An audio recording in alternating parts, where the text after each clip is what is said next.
Hello दोस्तों, बुद्धि inspiration channel में आपका स्वागत है।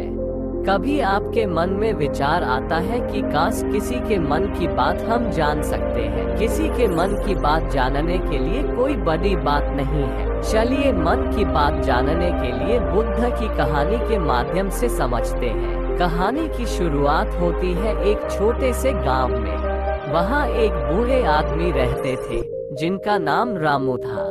रामू गांव के बच्चों के बीच में बहुत पसंदीदा थे। वो बच्चों के साथ समय बिताने का शौक रखते थे और बच्चों के साथ खेलने का बहुत आलसी थे। गांव में एक नई शिक्षिका भी आई थी जिनका नाम आर्या था। वह बच्चों के लिए बहुत समर्पित थी और उन्हें पढ़ाई के प्रति बड़ा प्यार था। एक दिन वह गांव के स्कूल में एक नई कक्षा शुरू करने का निर्णय लेती है। आर्या की कक्षा में भी रामू के संपर्क में आने का मौका मिलता है। वह बच्चों के बीच में आकर्षक प्रस्तुतियां करते हैं और उन्हें पढ़ाई के प्रति प्रेरित करते हैं। धीरे धीरे उनके बीच में एक गहरा संबंध विकसित होता जाता है। एक दिन आर्या को लगता है कि रामू कुछ छुपा रहे हैं। वह उसके पास जाकर पूछती है, रामू क्या बात है? क्या आप कुछ पार्टी की तरह हमें नहीं बता रहे? रामू हंसते हुए उत्तर देते हैं, नहीं आर्या, मैं कुछ नहीं छुपा रहा हूँ। हालांकि आर्या ने उसकी आंखों में कुछ अलग देखा। उसने समझ लिया कि रामू कुछ छिपा रहे हैं, परंतु वो उसके पास अपनी बात बताने के लिए तैयार नहीं थे। आर्या ने तब एक नई रणनीति बनाई। वह अगले दिन स्कूल में एक खास कार्यक्रम आयोजित करती है जिसमें बच्चों को एक साथ खेलने की अनुमति दी जाती है।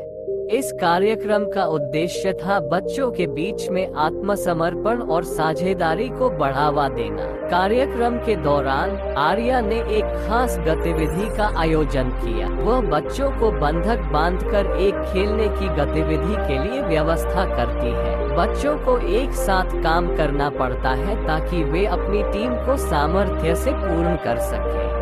रामू भी उस गतिविधि में शामिल होते हैं। वो एक टीम में शामिल होते हैं जिसमें अन्य 6 बच्चे भी होते हैं। गतिविधि शुरू होती है और बच्चे बंधकों को खोलकर अपनी टीम की सामर्थ्य को दिखाने के लिए प्रयत्नशील होते हैं। इस गतिविधि के दौरान आर्या ने ध्यान से देखा कि रामू कैसे अपनी टीम के सभी सदस्यों को संगठित रूप में काम करने में मदद कर रहे हैं।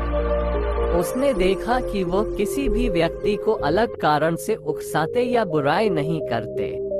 उन्होंने समझ लिया कि रामू एक सहानुभूति और समर्पण भरे मन से काम कर रहे हैं। गतिविधि के बाद आर्या ने रामू के पास जाकर कहा, रामू, मैंने देखा कि आप अपनी टीम के सभी सदस्यों को संगठित रूप में काम करने में साहस और समर्पण से मदद कर रहे थे।